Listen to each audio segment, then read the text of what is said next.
Hello అండి అందరికీ. అందరికీ నమస్తే అండి. Welcome back. మళ్ళీ వచ్చేసాను ఒక మంచి వీడియోతో మీ ముందుకి. చూసారండి మా ఊరి వాతావరణం ఎలా ఉందో అది మీకు చూపిద్దామని చెప్పి ఈ చిన్న వీడియో అయితే దీనికి నేను కలిపానన్నమాట. సో ఒక్కసారి చూసేయండి ఆ ఊరి పొలాలు ఎంత అందంగా కనిపిస్తున్నాయో. ఇదంతా ఈ పచ్చదనం అంతా చూస్తే ఎంత సంతోషంగా అనిపిస్తుందోనండి. అందుకే మీకు కూడా చూపిద్దాము అని చెప్పేసి నేను వీడియో అయితే తీయడం జరిగిందనమాట. చాలా చాలా హ్యాపీ అనమాట అండి. ఇలాంటి వాతావరణము ఉన్న ప్లేస్లో నేనుంటాం అనేది నా అదృష్టం అనమాట. సో ఇకైతే వీడియోలోకి అయితే వెళ్ళిపోదామండి. ఇక ఈరోజు వచ్చేసేసి ఎండు రొయ్యలు దోసకాయ అనమాట. చాలా చాలా సింపుల్గా చాలా చాలా ఈజీగా ఎలా ఉండాలి ఏంటి అనేది నేను మీకు చూపిస్తాను.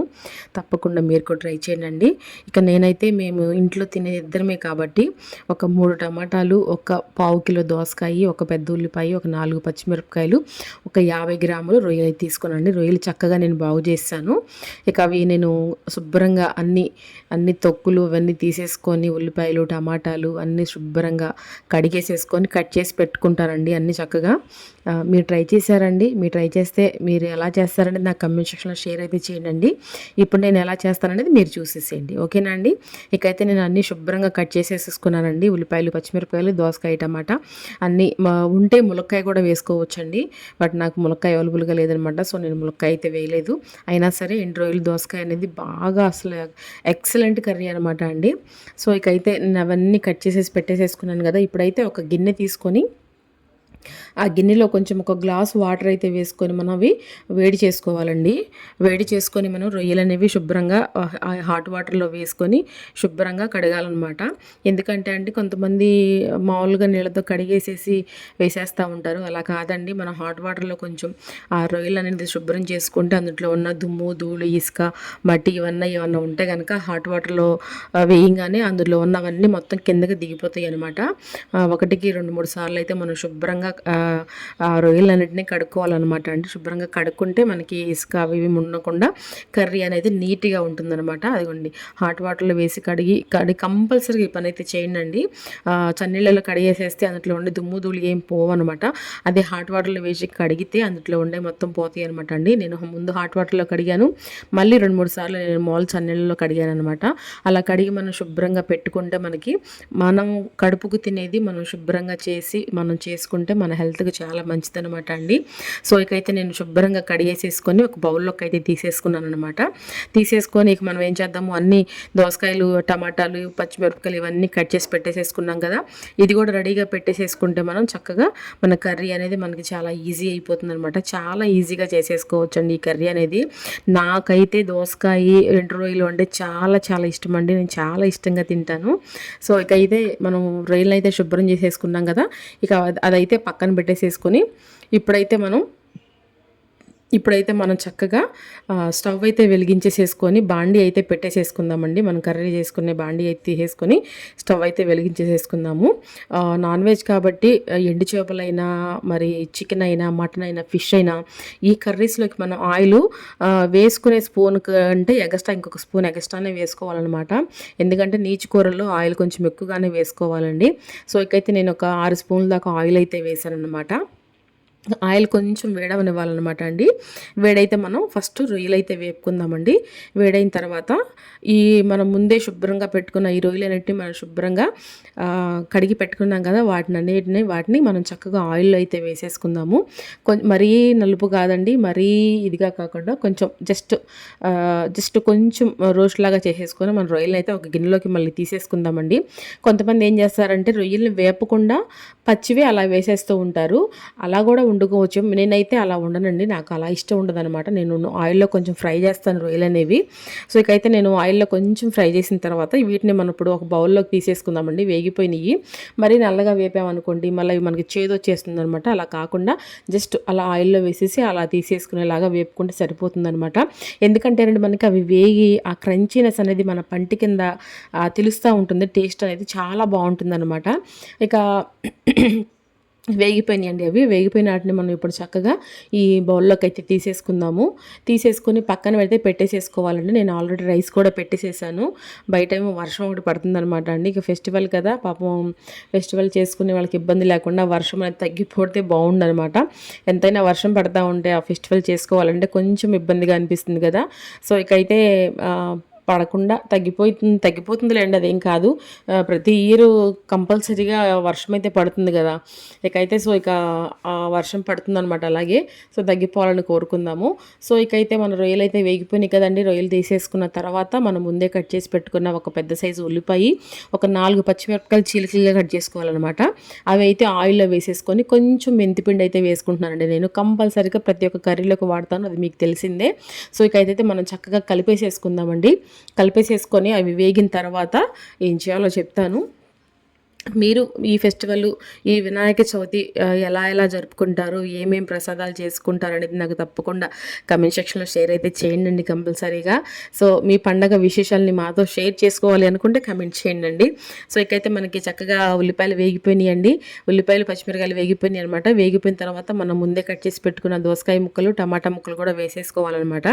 వేసేసుకుని మనం ఇప్పుడు ఏం చేయాలంటే పసుపు అండి, మన కర్రీకి సరిపడా పసుపు అయితే వేసుకోవాలన్నమాట అండి. ఒక 1/2 టీ స్పూన్ పసుపు అయితే వేసుకుందాము. అలాగే మన కర్రీకి సరిపడా ఉప్పు కూడా వేసేసుకుందాము.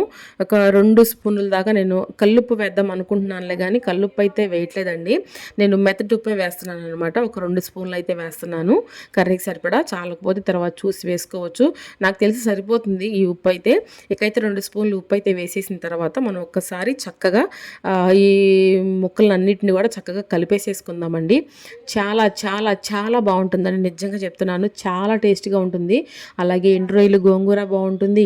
అలాగే ఎండు రొయ్యలు నిల్వ పచ్చడి కూడా బాగుంటుందండి. మనకి అవకాశం ఉంది కదా, ఆ వీడియో కూడా ఒకసారి కంపల్సరీగా పెడతాను నేను. ఎండు రొయ్యలు నిల్వ పచ్చడి కూడా, ఆ వీడియో కూడా కావాలనుకున్న వాళ్ళు కమెంట్ చేయండి. ఎలా చేయాలి ఏంటనే ప్రాసెస్ కావాలనుకున్న వాళ్ళు కమెంట్ కూడా చేయండి. సో ఇకైతే మనం ఉప్పు పసుపు అవన్నీ వేసేసుకొని కలిపి మూత పెట్టేసుకోవాలన్నమాట. మగ్గనివ్వాలన్నమాట అండి. బయట వాతావరణం అయితే ఒకసారి చూసేసేయండి. వర్షం పడి అంతా కొంచెం తగ్గిందండి. సో ఇక చక్కగా మీరు హ్యాపీగా పండగనే చేసుకోవచ్చు అనమాట. వర్షం ఉన్న ఇంట్లోనే కాబట్టి చేసుకునేది ఇబ్బంది ఏం లేదనుకోండి. బట్ చేసుకునే పనులను బట్టి కొంచెం ఈ వర్షం అనేది కొంచెం చికాగ్గా అనిపిస్తూ ఉంటుందన్నమాట. సో అయినా పర్లేదు, తగ్గిపోయింది. ఇప్పుడు హ్యాపీగా మీరు చక్కగా పండగ చేసేసుకోవచ్చు. అంటే ఈ వీడియో వచ్చే టయానికి మీ పండగ, మీ పూజలు అన్నీ కూడా అయిపోతూ ఉండుంటాయేమో నాకు తెలిసి. సో ఓకే అండి. ఇక అయితే చక్కగా మళ్ళీ బయట వాతావరణం అయితే చూశారు కానీ క్లైమేట్ ఎంత బాగుందో. ఇక లోపలికైతే వచ్చేసేసి మనం ఒకసారి కర్రీ అయితే చూసుకుందామండి. ఇక స్టవ్ మీద పెట్టేసేసుకున్నాం కదా ఆల్రెడీ. ఇప్పుడు మనం ప్లేట్ అయితే తీసి ఒకసారి కలిపి మళ్ళీ మూత అయితే పెట్టేసేసుకుందామండి. సో నేను రైస్ కూడా వండేస్తున్నాను. కర్రీ వేడివేడిగా, రైస్ వేడివేడిగా తింటే చాలా మంచిది అనమాట. ఎందుకంటే బయట కూడా వాతావరణం చాలా చల్లగా ఉంది. వేడివేడిగా తింటే హ్యాపీగా కడుపు నిండా తింటామన్నమాట. సో అందుకనే ఇక నేను 2 వండేస్తున్నాను. ఇక అయితే అటు రైస్ ఉడికిపోతుంది, ఇటైతే కర్రీ కూడా ఉడికిపోతుంది అనమాట. ఇలా మధ్య మధ్యలో 2-3 నిమిషాలకి 3 నిమిషాలకి అట్లా తీసి తిప్పుకుంటూ ఉండాలన్నమాట అండి. ఇప్పుడైతే మనకి చక్కగా దోసకాయ ముక్కలు, టమాటా ముక్కలు అన్నీ చక్కగా మగ్గిపోయినాయి అనమాట అండి. ఇప్పుడు ఏం చేద్దామంటే మనం కర్రీకి సరిపడా కారం అయితే వేసుకుందాము. చిల్లీ పౌడర్ అనమాట అండి. చిల్లీ పౌడర్ అయితే వేసుకుందాము. నేను 2 స్పూన్లు నిండా కారం అయితే వేస్తున్నానండి. మీకు స్పైసీ నాన్ వెజ్ అంటే కంపల్సరీగా వేయాల్సిందేనండి. నాన్ వెజ్కి తగ్గించాల్సిన పనేం లేదు. మీరు స్పైసీ తినలేమండి బాబోయ్ అనుకుంటే మీరు తగ్గించి వేసుకోవచ్చు అనమాట. నేనైతే ఫుల్గా వేసాను 2 స్పూన్లు. ఇప్పుడు దీన్ని మనం చక్కగా కలిపేసేసుకుందామండి. కలిపేసేసుకొని చక్కగా ఈ కారం అంతా ముక్కలకు పట్టేలాగా కలిపేసేసుకొని మనం ఇప్పుడు ఒక గ్లాస్ వాటర్ అయితే వేసుకుందామండి. ఎందుకంటే అలా ఆయిల్లో కాకుండా కొంచెం వాటర్లో కూడా ఉడికితే దోసకాయ ముక్క అనేది చక్కగా ఉడుకుతుందనమాట.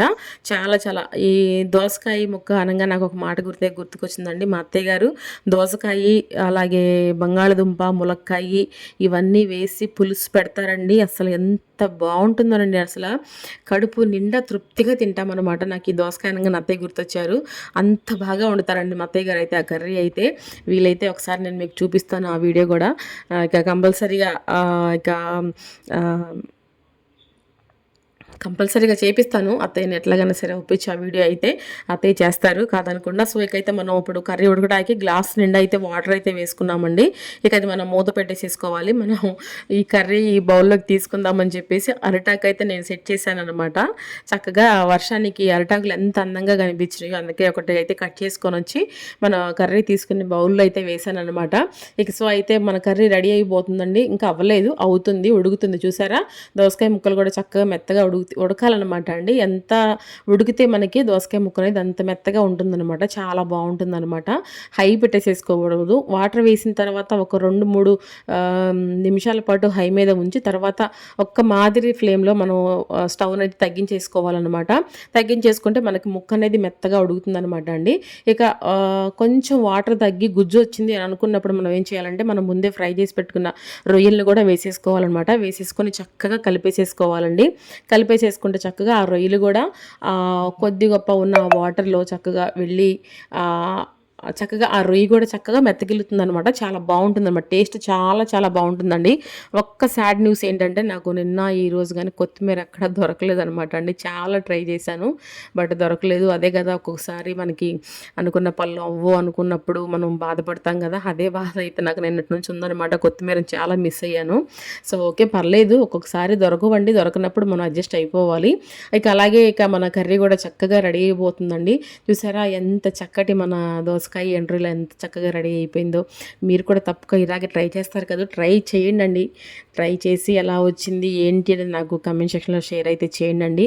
నేను ప్రతి వీడియోలో నేను మీకు చెప్తూనే ఉన్నానండి. మీకు ఇంకా మీరు బెటర్గా చేయగలిగితే నాకు కమెంట్ చేయండి, లేదా నేను చేసిన కర్రీని మీరు ట్రై చేశారా లేదా అని చెప్పేసి కమెంట్ చేయండి అని చెప్పి నేను చెప్తూనే ఉన్నాను. చెయ్యాలి చెయ్యకూడదు అనేది అది మీకే వదిలేస్తున్నానండి. చేయాలనుకుంటే చేస్తారు, లేదు అనుకుంటే లేదు. మీ మీద బలవంతం ఏం లేదనమాట. ఎవరికి మనం గట్టిగా నాకు మీరు చేయాల్సిందే అని చెప్పి మనం చెప్పలేం కదా అండి. చేయాలనుకుంటే మీరే చేస్తారు, లేదు అనుకుంటే మీ ఇష్టం. అది రెండు మీకే వదిలేసేసాను. సో అయినా ఓకే, నో ప్రాబ్లం అండి. ఇంకా మన సబ్స్క్రైబర్స్ మన వీడియోస్ని బాగా ఆదరిస్తున్నందుకు మీకు చాలా చాలా థ్యాంక్స్ అండి. ఇకైతే మన ఎండు రొయ్యలు దోసకాయ కర్రీ అయితే రెడీ అయిపోయిందండి. ఇప్పుడు మనం చక్కగా మనం ముందే రెడీ చేసి పెట్టుకున్న సర్వింగ్ బౌల్లోకి అయితే తీసేసుకుందాము. అలాగే రైస్ కూడా ఉడికిపోయిందండి. పిల్లలకైతే అన్నం పెట్టిచ్చేస్తున్నాను. ఇది మా పిల్లలు తినరండి. నేను మా వారే తింటామన్నమాట. వాళ్ళకైతే చారు పెట్టానమాట మళ్ళీ. సో ఇకైతే చూసారా మన ఎండు రొయ్యలు దోసకాయ కర్రీ అయితే చక్కగా బ్రహ్మాండంగా రెడీ అయిపోయిందండి. నాకైతే చాలా చాలా ఇష్టం అండి. నేను చాలా ఇష్టంగా తింటానన్నమాట. సో ఇకైతే మన కర్రీని అయితే చక్కగా బౌల్లోకి అయితే తీసేసుకున్నాం కదా. ఇప్పుడు ఏం చేద్దామంటే మనం చక్కగా ముందు పిల్లలకి పెట్టిచ్చేస్తాను అన్నం అనేది. తర్వాత నేనైతే పెట్టుకుంటాను. ఈరోజు మా వారు కూడా ఇంట్లోనే ఉన్నారు. అందరికీ ఫెస్టివల్ సెలవు అనమాట. సో ఇకైతే మార్నింగ్ మన దినచర్యల్లో మీరు చూసే ఉంటారు. మార్నింగ్ వీడియో పెట్టాను కదా, గారెలు అయితే వేసాను అనమాట అండి. ఈరోజు ఈ పిల్లలందరూ ఇంట్లోనే ఉన్నారు కదా, మనమైతే ఎటువంటి పూజలు చేయమనుకోండి. మామూలుగా గారెలు అయితే వేసాను అనమాట. చక్కగా పిల్లలు తినేసి రెస్ట్లో ఉన్నారు. పండగ కాబట్టి ఎవరిని మనం ఏది అంటాకి లేదు కదా. పాపం రోజు వెళ్తున్నారు. ఈరోజు కూడా మనం వాళ్ళని విసిగిస్తే బాగోదు కదండి. అందుకనే వాళ్ళు అయితే చక్కగా రెస్ట్లో ఉన్నారు. అన్నం పెట్టించేసాను. నేను కూడా చక్కగా అరిటాకులు తిందామని చెప్పేసి అరిటాకులో అయితే నేను రైస్ అయితే పెట్టుకుంటున్నాను అనమాట. వేడి వేడి అన్నం. బయట చూస్తేనేమో చక్కటి మంచి వర్షం పడుతుంది. లోపల చూస్తేనేమో చక్కటి ఎండ్రోయిలు దోసకాయ కూర రెడీ అయిపోయింది. ఇటు రైస్ కూడా చక్కగా వేడివేడిగా రెడీ అయిపోయింది. ఇంకేం కావాలి చెప్పండి అండి. మనస్ఫూర్తిగా హ్యాపీగా నేను మీకు మొన్న షార్ట్ వీడియోలో కూడా చెప్పానండి. ఏదైనా సరే మనం తినేది, మన కడుపుకు తినేది మనం మనస్ఫూర్తిగా పెట్టిన ఆ అన్నాన్ని కూరని మనం ఆస్వాదిస్తూ కనుక తింటే మన హెల్త్కి చాలా చాలా మంచిదండి. మనం ప్లేట్లో పెట్టుకొని మనకి ఇష్టం లేకపోయినా ఇష్టం ఉండి లేనట్టుగా అయితే అసలు పొరపాటును కూడా మీరు తినొద్దండి. ఇష్టం లేకపోతే తినకండి, పక్కన పెట్టేసేయండి. కానీ ప్లేట్లో పెట్టించిన అన్నాన్ని మనం వదిలేయకుండా మనస్ఫూర్తిగా అప్పటికప్పుడు చేంజ్ అవ్వాలండి మన మనసు. మనం దాన్ని ఆస్వాదిస్తూ కనుక తృప్తిగా మనం భోజనం చేస్తే మన హెల్త్కి మంచిది, మన ఇంటికి మంచిది, మన ఒంటికి మంచిది అనమాట. ఈ వీడియోలో ఈరోజు మంచి మాట ఇదేనండి. మీరందరూ ఇలాగే అనుసరిస్తారని అనుకుంటున్నాను. థ్యాంక్ యూ సో మచ్ అండి. చూశారు కదండి ఈరోజు వీడియో అయితే దోసకాయ ఎండు రొయ్యలు ఎలా ఉండాను ఏంటి అని ఫుల్ వీడియో ఉంది కదా, చూసి మీరు ట్రై చేయండి. ఎలా వచ్చింది అని కామెంట్ సెక్షన్లో షేర్ అయితే చేయండి. మళ్ళీ కలుద్దాం.